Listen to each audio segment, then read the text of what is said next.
19h sur CNews, merci d'être avec nous pour Face à Philippe de Villiers. Cher Philippe, bonsoir. Bonsoir Elias, bonsoir Geoffroy. Promotion, quelle année de Sciences Po? Quelle année, Philippe? J'étais diplômé en 1973. Diplômé en 1973. Eh bien, aujourd'hui, ce vendredi, cher Philippe, Sciences Po s'embrase. Sciences Po s'embrase, théâtre d'un blocus organisé, on le voit à l'image et on le couvre depuis le début de l'après-midi, par plusieurs collectifs pro-palestiniens. Des étudiants ont même dormi dans l'établissement, dans la nuit de jeudi à vendredi, dans la prestigieuse école dans laquelle vous étiez. Tout ça là, avec l'appui, le soutien de la France Insoumise, avec Rima Hassan qui était présente, avec Thomas Porte notamment, Aymeric Caron qui était présent. On a vu même des responsables de la CGT qui étaient au pied de Sciences Po. Philippe de Villiers, est-ce que vous reconnaissez votre école? Non, je ne reconnais pas mon école. Sciences Po, c'était, en tout cas de mon temps, c'était un fleuron français parce qu'il se considérait, et on le considérait de l'extérieur, comme une institution originale, représentative de l'universalité française. Les facs de France regardaient Sciences Po avec jalousie. Tous les étudiants de France rêvaient d'entrer à Sciences Po, tous les littéraires en tout cas. Et Sciences Po était une institution où on était à gauche, enfin pas moi, mais mes camarades. Donc il y avait déjà les ferments de ce qui se passe. On était à gauche, c'est-à-dire qu'il y avait le scientisme qui circulait parmi les professeurs comme idéologie de fond.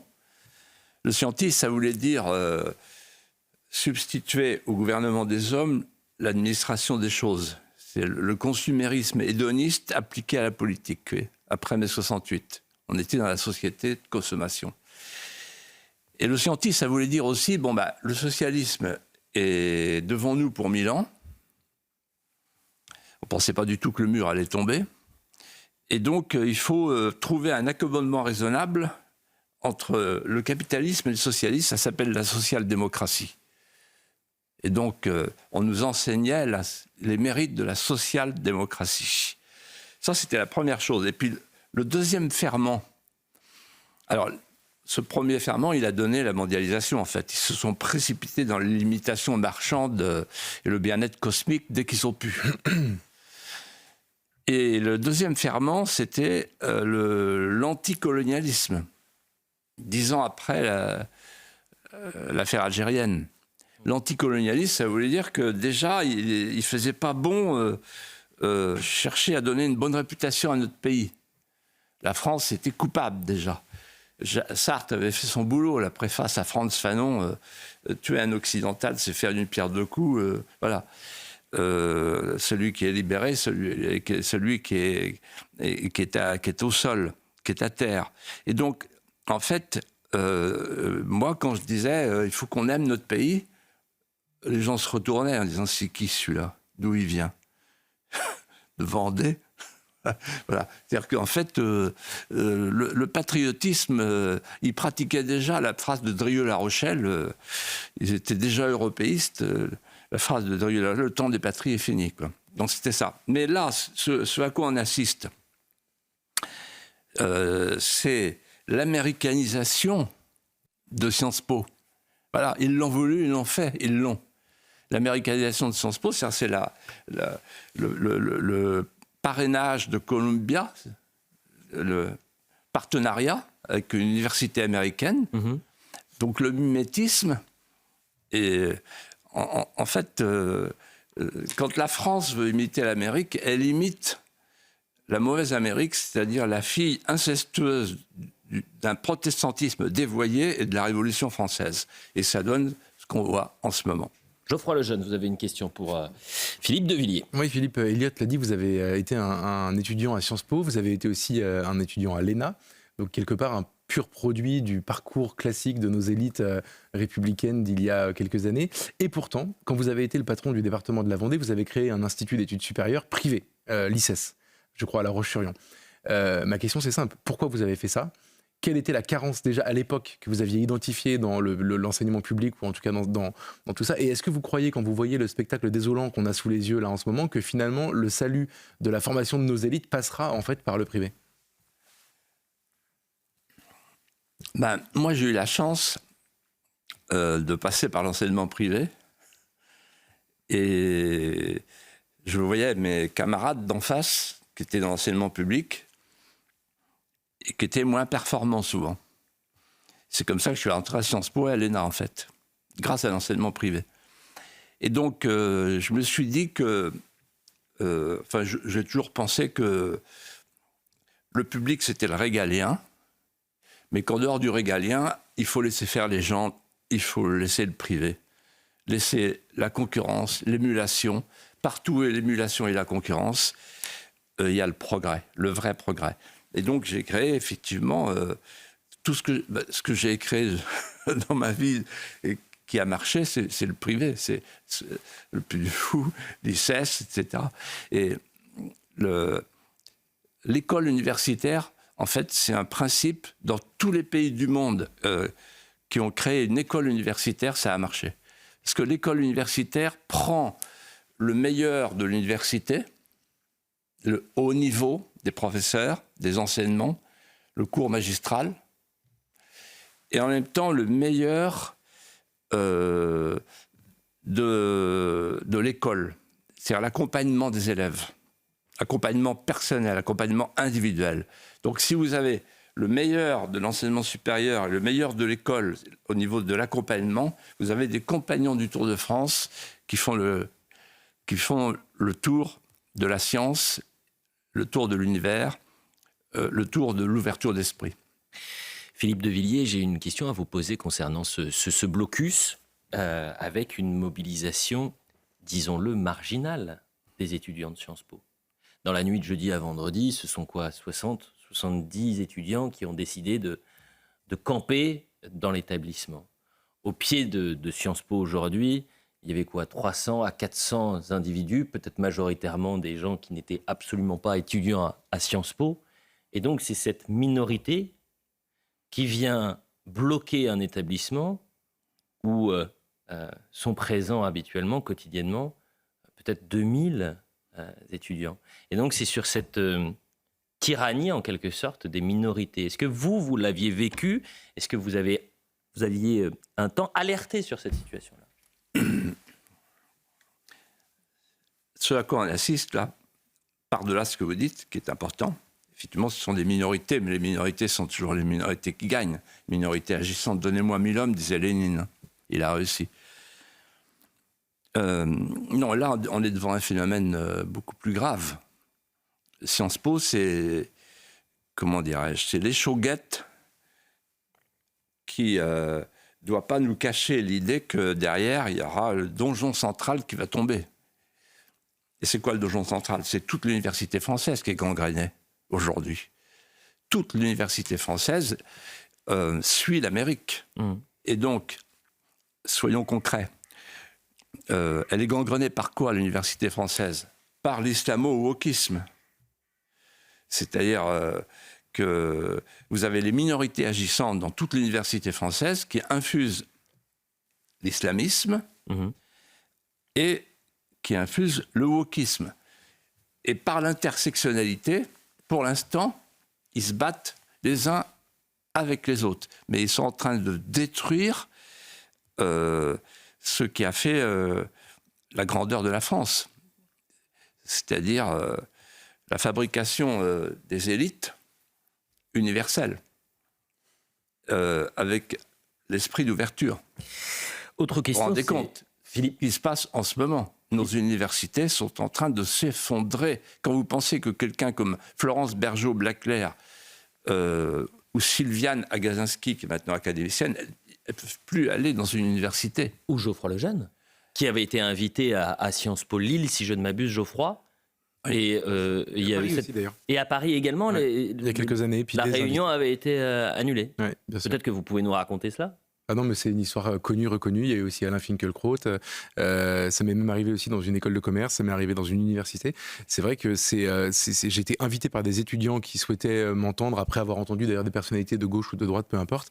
Et la pression des étudiants a fait céder les directions de ces établissements qui ont prétexté l'ordre public pour dire qu'il ne fallait pas que je vienne, en effet. Comparaison n'est pas raison, Philippe de Villiers, mais quand je vois ces images, je pense par exemple aux agriculteurs. Vous vous souvenez de la mobilisation historique des agriculteurs, notamment pendant le salon de l'agriculture, et ils avaient voulu, au dernier jour de la mobilisation, faire une sorte d'happening en allant au pied de l'Arc de Triomphe pour déposer une gerbe de fleurs avec leur tracteur. Ils étaient, je crois, 200, en hommage aux agriculteurs qui s'étaient donné la mort. Il s'avère qu'en l'espace, en 2 temps 3 mouvements, vous aviez sur les 200 agriculteurs présents, plusieurs dizaines qui avaient été interpellés, puisque c'était une manifestation sauvage, trouble à l'ordre public, interpellés, placés en garde à vue pour certains. Comment on a pu laisser une telle mobilisation aujourd'hui ? Alors je pense que là on voit le spectacle de l'impuissance publique. L'impuissance publique, Sciences Po a eu des dirigeants paradoxaux, volontairement paradoxaux. Bon, on a vu comment ça s'est terminé. Sciences Po est une des premières écoles de France qui a adopté le principe américain de la discrimination positive. Donc Sciences Po, tout à coup, a voulu être à la mode. Voilà. Ça, c'est la première chose. Et la deuxième chose que je voudrais dire, c'est que ce qui infuse partout en France, sauf dans le milieu de l'agriculture qui échappe à la pensée dominante, parce que ce sont des esprits indépendants et autonomes, ils ont l'indépendance d'esprit, et ils ont l'esprit d'indépendance. Mais ce qui infuse partout, c'est le fameux décolonialisme. Et il faut que les Français qui nous regardent comprennent bien ce que ça veut dire, le décolonialisme. C'est pas simplement une querelle Israël-Gaza, là, avec les kéfiers, le drapeau palestinien. Ça va beaucoup plus loin que ça. C'est derrière l'antisémitisme et derrière l'antisionisme, c'est l'anti-occidentalisme. C'est la dénonciation de ce qu'ils appellent le privilège de la blanchité. C'est l'hostilité au patriarcat. C'est l'hostilité à l'homme blanc hétérosexuel qui fait régner un ordre injuste et qui exploite l'humanité. C'est ça le décolonialisme. Le décolonialisme rejoint la phrase de Macron, il n'y a pas de culture française. Ou encore l'autre phrase de Macron en Algérie, quand il a dit je dénonce dans le colonialisme un crime contre l'humanité. Ça, on le paye très cher, ça. C'est-à-dire que c'est des générations et des générations de gens qui nous ont expliqué en 14, vos parents, vos grands-parents, c'était des mutins. En 40, c'était des collabos. En Algérie, c'était des terroristes et des tortionnaires. Bon, qu'est-ce qui reste ? Donc le pauvre gamin à qui on dit toute la journée « T'as pas honte de ton pays ?» Un pays penaud qui se traîne et qui noircit son âme, il n'existe plus. Et tous les pays, et d'ailleurs la démographie c'est la ligne de flottaison, tous les pays qui ont accepté de noircir leur âme, ils ont disparu. Philippe de Villiers, une dernière question à présent, toujours sur ce blocus. On a vu un défilé de responsables politiques venant que d'un groupe, la France Insoumise. On a vu Aymeric Caron, Thomas Porte, on a vu Rima Hassan, qui d'ailleurs sera convoquée la semaine prochaine pour apologie du terrorisme, qui est candidate aux européennes. Quel est le lien que vous faites entre l'aspect politique, les discours, par exemple, de la France Insoumise et aujourd'hui ce blocus au pied de Sciences Po ? La démocratie est fondée sur le nombre. C'est un principe. Le nombre, ça veut dire qu'il faut être plus nombreux que les autres. Et quand vous n'êtes pas plus nombreux, vous restez dans la minorité. Donc vous écrivez des livres. Vous allez à la pêche à la ligne. Mais si vous voulez être majoritaire, il faut aller chercher les voix. Mélenchon, il est très intelligent et il a le sens de l'arithmétique. il va chercher les voix là où c'est, comme dit mon voisin, là où c'est qu'elles sont. Elles sont où les voix aujourd'hui?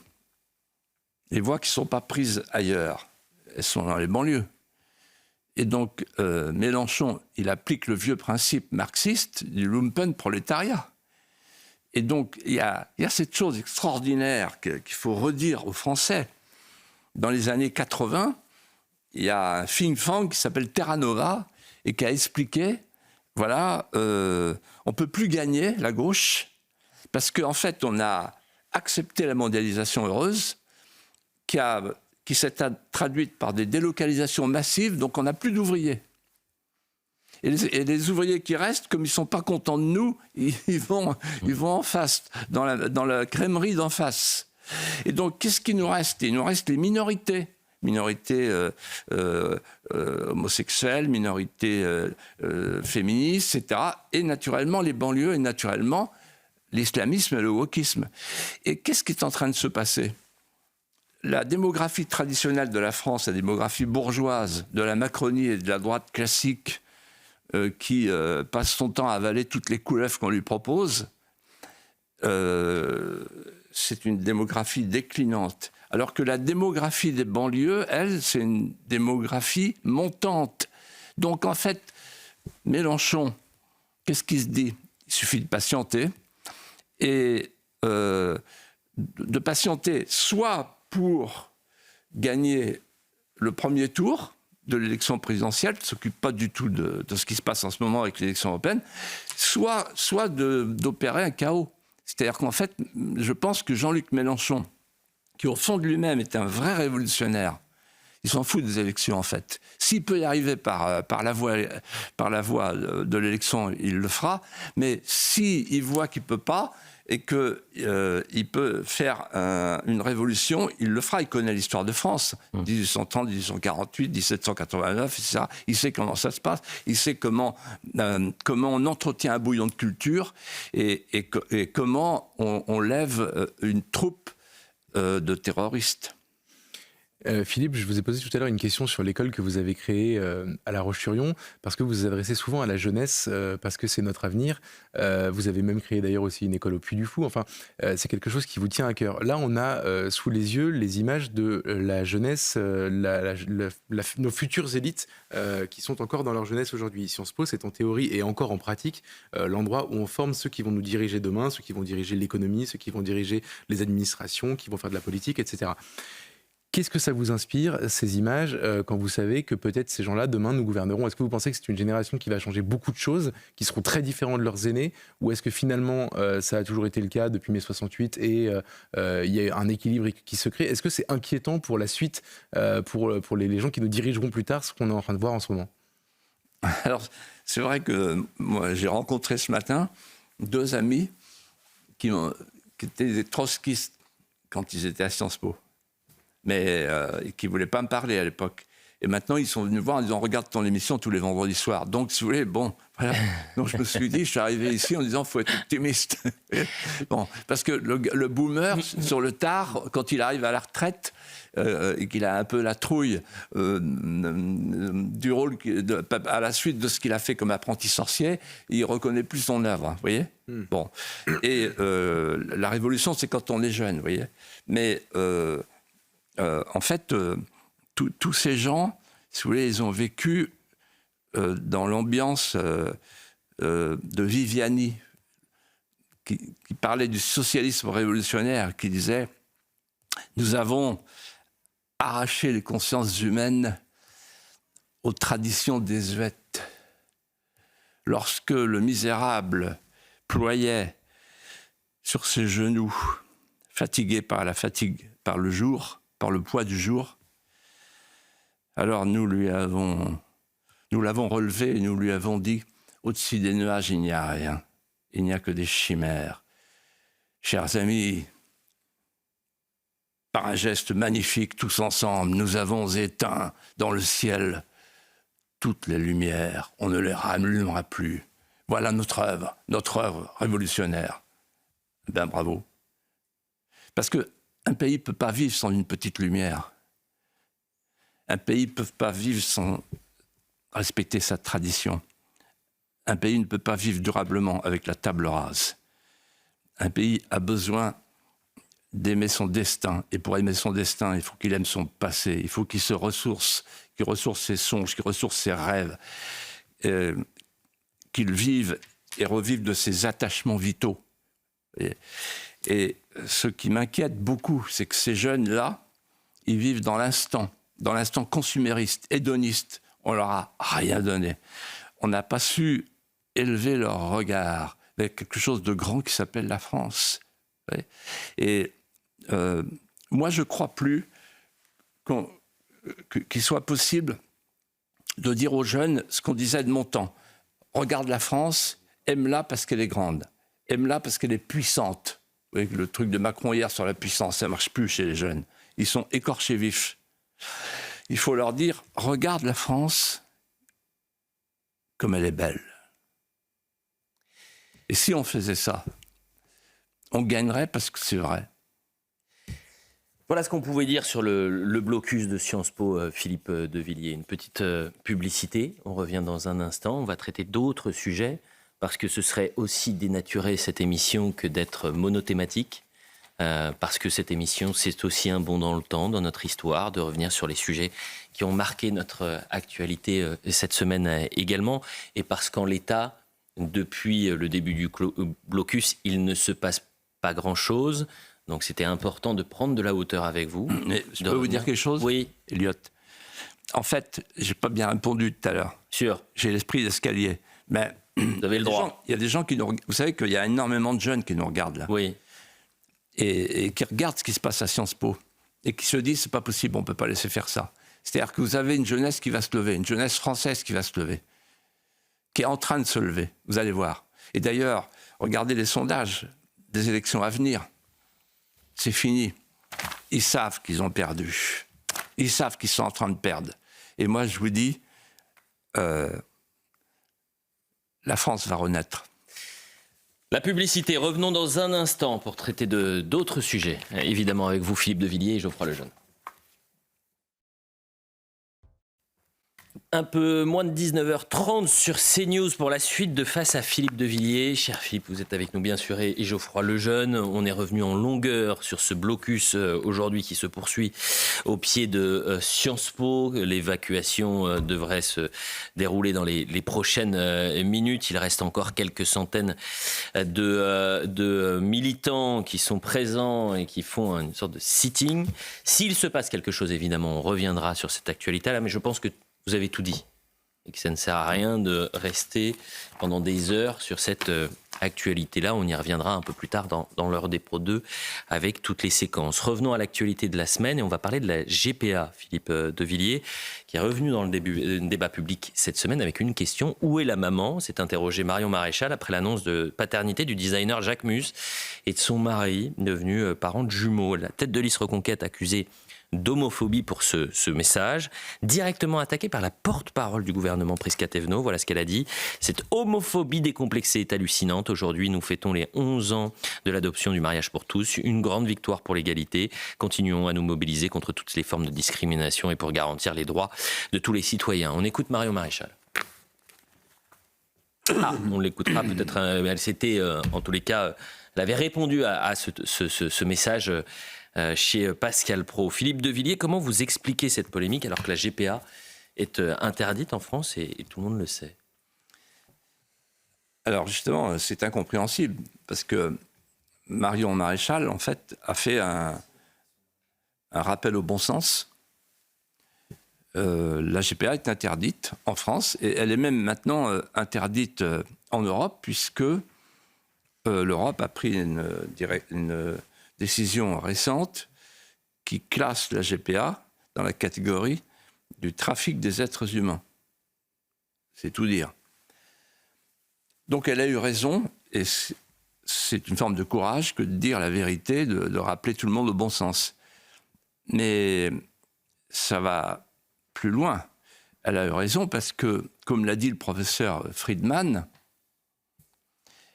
la GPA est une aberration biologique, sociale et psychologique. Du côté de la mère, c'est la marchandisation du vivant, c'est la location des ventes. Vous savez, Pierre Berger disait l'ouvrier loue ses bras et donc la femme peut louer son ventre. Voilà. C'est l'avènement du corps vénal. C'était absolument honteux. Et puis pour l'enfant, est-ce que vous imaginez l'enfant, quand il devient adulte et qui nous dit, voilà, mais j'apprends que j'ai été fait par une transaction commerciale. Donc voilà. Il y avait un mot du président de la République qui disait, c'est contraire à la dignité. Mais en fait, je vais vous dire ce qui est en train de se passer. Et là aussi, elle a raison, elle a prévenu. Marion Maréchal, elle a dit, voilà, la banalisation précède la légalisation. Elle a compris une chose que moi je peux vous raconter.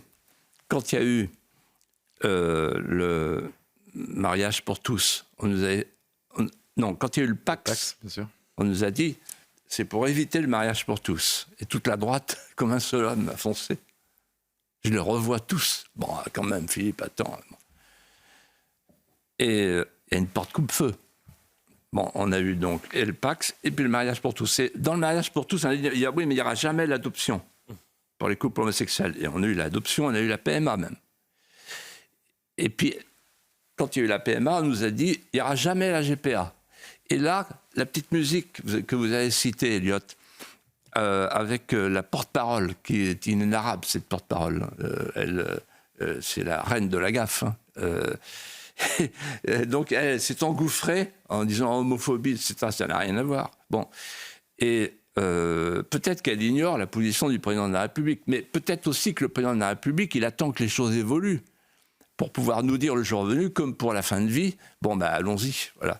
Et donc, en réalité, on est en train de se laisser entraîner par le fond, par une vague de comment dirais-je, de banalisation qui prépare probablement une loi laxiste. Geoffroy, une question pour Philippe. Une question, c'est vous venez de décrire ce qu'on appelle l'effet cliquet qui nous a fait passer du Pax au mariage, du mariage à l'adoption, l'adoption, la PMA, la GPA. Mais je sais que vous avez consacré beaucoup de lignes à l'après, à ce qui est après la GPA, c'est-à-dire le transhumanisme. Vous pensez que c'est quoi le projet qui suivra la GPA? Les cliquets d'après, ce sera lesquels? Ah ben, je vais vous dire, c'est le transgenre. Voilà. Donc on y est là. On y est presque. Voilà. Donc le transhumanisme, c'est la fin de la frontière anthropologique entre l'homme et le robot. Donc c'est le cran d'après. On parlera dans un instant d'autres sujets, mais je voudrais que vous avez parlé du président de la République. C'est vrai qu'en 2017, il avait dit « Pendant mon quinquennat, la GPA restera interdite en France ». C'est une question d'éthique et une question de dignité. Parlons d'Emmanuel Macron qui, à moins de 50 jours des élections européennes, s'est exprimé pendant quasiment 2 heures à l'université Paris-Sorbonne ce jeudi, une sorte de profession de foi européiste. Beaucoup se sont inquiétés du fond comme de la forme de ce discours. Était-il dans son rôle? Est-ce le lieu, le moment? Et puis il a beaucoup parlé de la souveraineté européenne comme boussole. Une Europe mortelle comme menace. On l'écoute? Nous devons être lucides sur le fait que notre Europe, aujourd'hui, est mortelle. Elle peut mourir. Elle peut mourir et cela dépend uniquement de nos choix. Mais ces choix sont à faire maintenant. Geoffroy Lejeune. C'est en 7 ans le deuxième grand discours d'Emmanuel Macron à la Sorbonne, d'ailleurs, dans les 2 cas sur l'Europe. Et on n'a jamais eu de grand discours sur la vision de la France. Est-ce que vous le trouvez finalement plus à l'aise sur ce terrain? Je pense que les gens n'ont pas compris le discours.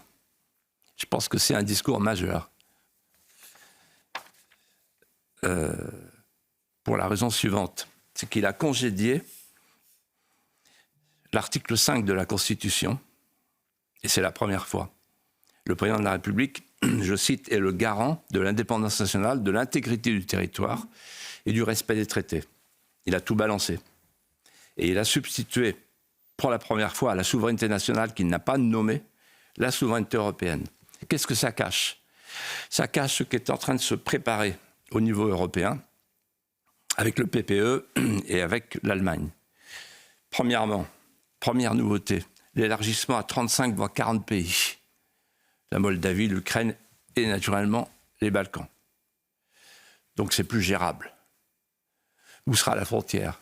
Deuxièmement, la fin du droit de veto, c'est-à-dire que la France sera mise en minorité, y compris sur sa diplomatie, avec une armée qui va voir disparaître notre industrie de défense, ce que Éric Trappier a dit avec éloquence et beaucoup de bon sens à Sonia Mabrouk il y a quelques jours ici même. C'est impressionnant. On va perdre, s'il nous reste, notre industrie de défense. Et puis il y a l'impôt européen, il l'a dit entre les lignes avec le grand emprunt. Et puis dernier point, on va perdre notre siège au Conseil de sécurité au moment où on va devoir partager notre protection nucléaire. Donc c'est énorme ce qui est en train de se passer. C'est énorme. Et le dernier point que je voudrais citer, c'est qu'il a dit l'Europe peut mourir. L'Europe et la France.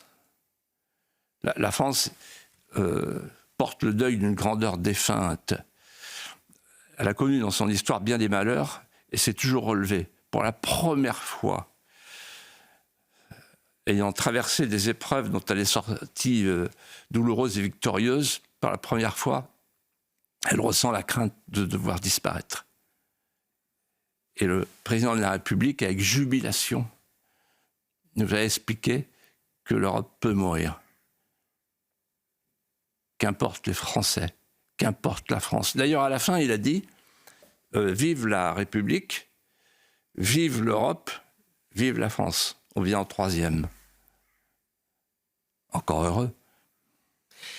Autre sujet, Philippe de Villiers, elle s'appelle Marguerite Stern et Dora Muto. Ce sont deux militantes féministes qui ont décidé de prendre la plume pour publier un livre sur la question de la transidentité. Ce livre, qu'on partage ou non leur position des auteurs, est une réussite puisqu'il est premier des ventes.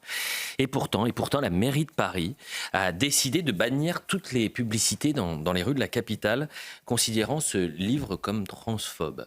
Il s'avère que Marguerite Stern était l'invitée de Pascal Praud cette semaine. Elles seront d'ailleurs les invités de Mathieu Bocoté demain, pendant 1 heure. Écoutons Marguerite Stern, donc, qui a réagi sur la question de censure. Elles ont travaillé pendant 4 ans sur ce dossier-là et elles ont vu petit à petit les pressions, les menaces et donc la censure.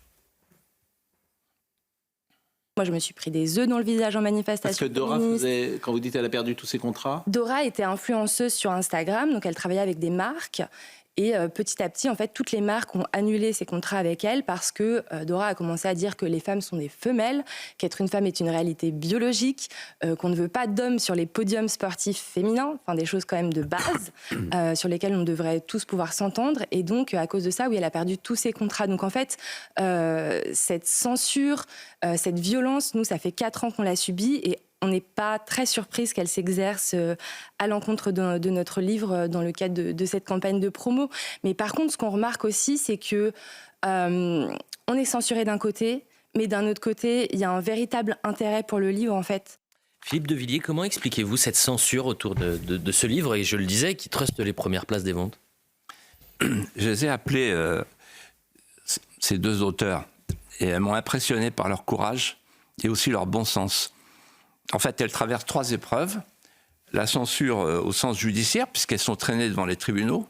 C'est elles les délinquantes, vous vous rendez compte, pour avoir dit qu'être une femme, ce n'est pas un ressenti. Ça, c'est un délit. Vous vous rendez compte où on en est. Ensuite, la censure médiatique, c'est l'Halali. Et enfin, la censure de la solitude. Parce qu'elles viennent de la gauche. Alors la gauche dit ce sont des renégates, et comme elles viennent de la gauche, la droite dit oh là, on n'y va pas. Voilà. Bon. En réalité, pour les tenants de l'idéologie transgenre, selon la formule du planning familial, le sexe, c'est un construit social. C'est-à-dire que la dichotomie mâle-femelle est considérée comme une invention de l'esprit. Or, elles, qu'est-ce qu'elles disent pour résumer leur position et leur livre, qui est magnifique, que j'invite à lire?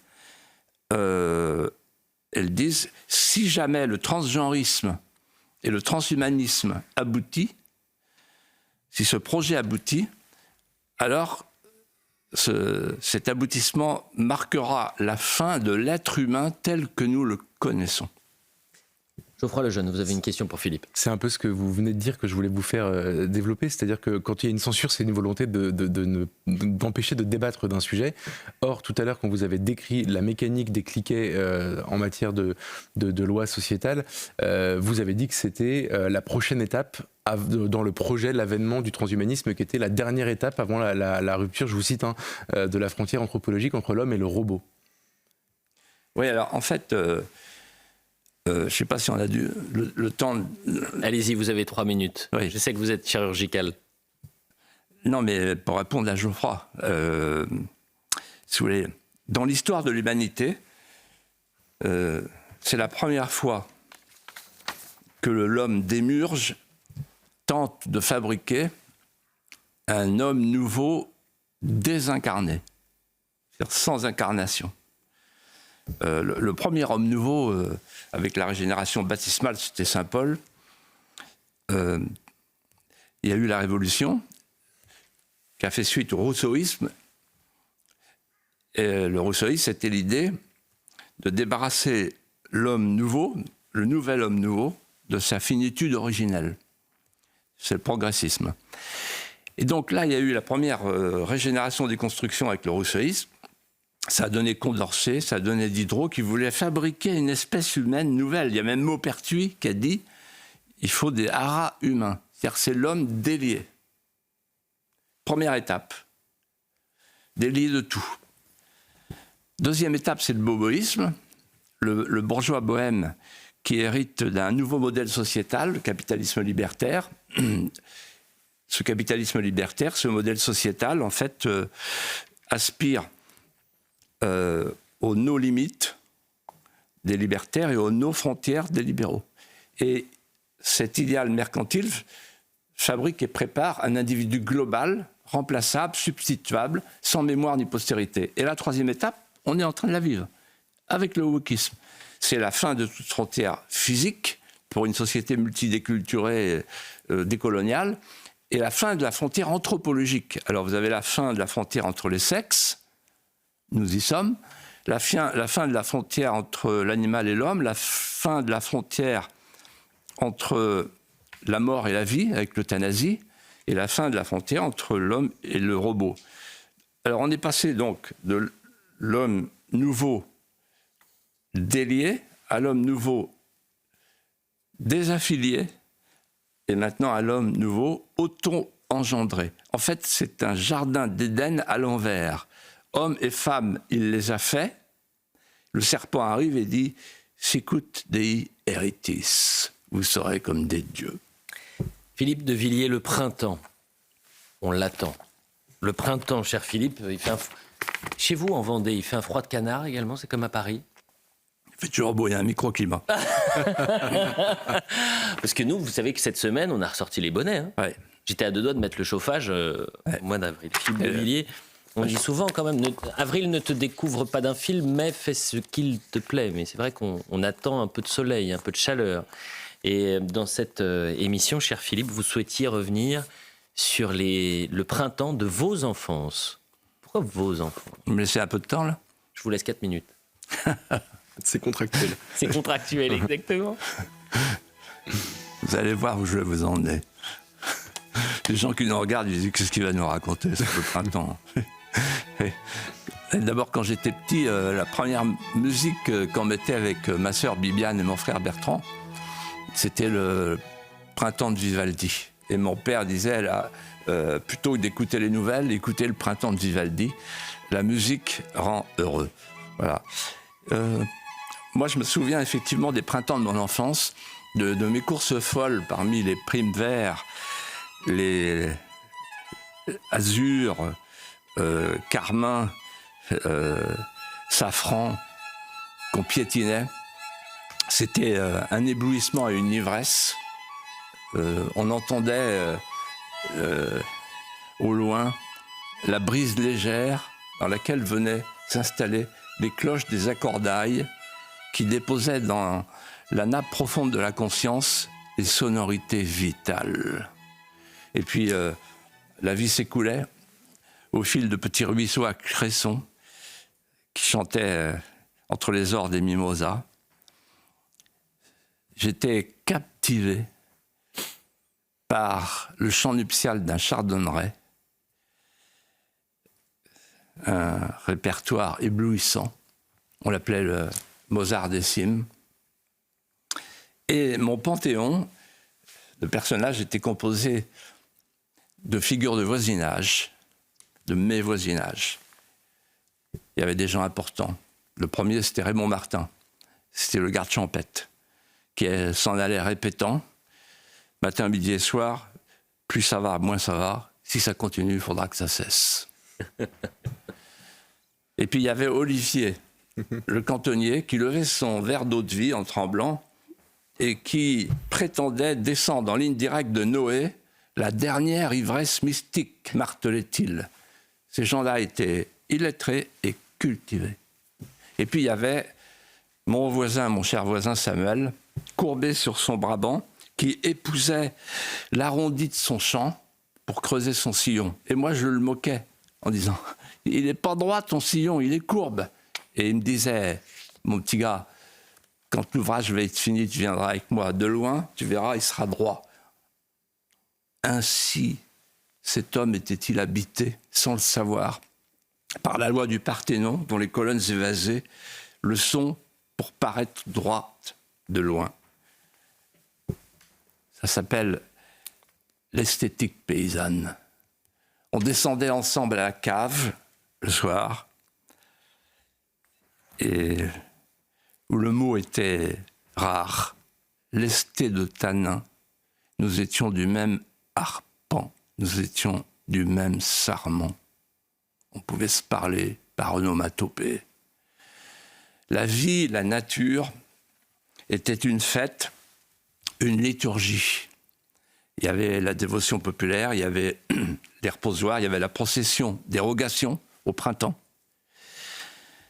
qui suppliait, implorait le ciel après les semailles pour une juste récolte. Et puis, par un matin lugubre, plusieurs printemps plus tard, tout est dévasté. La terre est éventrée, tout est sous champ l'air, il n'y a plus d'arbres, il n'y a plus d'oiseaux, le chardonneret est parti, silence sépulcral. Et on nous explique, c'est le remembrement, c'est le progrès. Et un peu plus loin, en marchant vers l'école, on entre dans l'église, et là c'est un autre remembrement, l'aggiornamento. On décèle les statues, on installe une table à repasser, le crack de la transcendance. Combien de nouveaux printemps faudra-t-il pour que l'homme postmoderne, l'individu global, retrouve le goût et le sens de la nature et du sacré? Combien de printemps faudra-t-il pour que l'homme comprenne qu'il a un besoin vital pour survivre, de respirer entre l'humus et la lumière? Chirurgical, je le disais. Merci Philippe de Villiers. Merci Elliot, merci Geoffroy. À la semaine prochaine, bien évidemment. Il faudra beaucoup d'émissions, il faudra beaucoup d'épisodes face à Philippe de Villiers pour que la lumière renaisse. Merci à tous les deux. On se retrouve la semaine prochaine et nous, on se retrouve dans un instant pour l'heure des Pro 2. Sachez qu'il devait y avoir l'évacuation, vous savez, de ces militants qui font un sitting au pied de Sciences Po. Mais regardez cette image qui est saisissante, Philippe. On va pas... Des députés de la République font face aux forces de l'ordre. Et donc les forces de l'ordre, pour l'instant, attendent afin d'éviter toute tension. Voilà les députés de la France Insoumise, Monsieur Porte et je ne sais pas qui est à côté. Sachez aussi que des journalistes de CNews ont été malmenés, violentés pendant cette journée, avec un homme qui s'appelle Émeric Caron, qui a été journaliste, qui sait ce que c'est d'être agressé, menacé en tant que journaliste, et qui a dit juste pas de violence, qui aurait pu s'interposer et qui ne l'a pas fait. On en parle juste après la pub, à tout de suite.